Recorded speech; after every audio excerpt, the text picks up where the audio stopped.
ஏன்னா இது ஒரு அட்டானமஸ் காலேஜுங்கிறத மறந்துடாதீங்க. ஏம்மா இவ்வளோ பேசிகிட்டு இருக்கோம், எல்லாரும் பேசுகிறாங்க, அதை ஓரத்தில் உட்காந்துருக்க பிள்ளை மட்டும் பேசவே மாட்டேங்குது. ஏம்மா நீ என்னம்மா யோசிச்சுட்டு இருக்கா? இல்லை மேம், என்ன யோசிக்கிறேன்னா இந்த காலேஜை விட்டு போகிறதுக்கு ஏதாவது வழி இருக்கான்னு யோசிச்சுட்டு இருக்கிறேன் மேம். அதுக்கெல்லாம் வழியே கிடையாது. இங்கே வந்துட்டா ஓடவும் முடியாது, ஒழியவும் முடியாது. நீதான் என் சந்தோஷம், பூவெல்லாம் உன் வாசம், லா லா லா லா லா லா.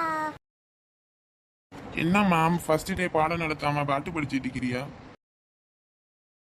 என்னது பாடம் நடத்தணுமா? அதெல்லாம் என்னோட வரலாறுலேயே இல்லை. பாடமும் நடத்த முடியாது, ஒன்றும் நடத்த முடியாது. காலேஜ் வந்து நீங்கள் ஃபீஸ் கட்டிட்டா எல்லாமே நீங்களாக தான் பார்த்துக்கணும். எல்லாமே செல்ஃப் ஸ்டடி தான். ஐயோ தேவையில்லாம வந்துட்டேனே இந்த காலேஜுக்கு. என்னோட 3 வருஷம் லைஃபையே தொலைச்சிட்டானே. சும்மாவே எனக்கு படிப்பு மண்டையில் ஒன்று ஏறாது. இப்போ இது வேறையா போச்சு, விளங்கிருச்சு, முடிஞ்சு கதை. சரி விடுங்க பாய்ஸ், எதுக்கு சோகமாக இருக்கீங்க, பார்த்துக்கலாம். சரி ஸ்டூடெண்ட்ஸ், நான் வந்து இப்போ கிளாஸை விட்டு போகிறேன். டைம் ஆயிடுச்சு.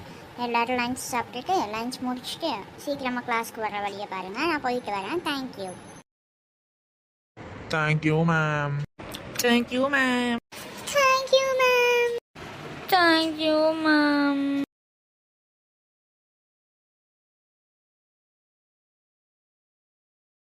சரிடி வா, கேண்டீன் போய் சாப்பிட்டு வருவோம். எல்லாரும் ஃபர்ஸ்ட் இயர்ஸ் தானே, லஞ்சுக்கா போறியா? உங்க எல்லாருக்கும் சிறப்பான கவனிப்பு இருக்கு. எல்லாரும் வாங்க, உங்களை சிறப்பாக கவனிச்சிடலாம். சீனியர்ஸ் ஜூனியர்ஸை என்ன செய்ய போகிறாங்க?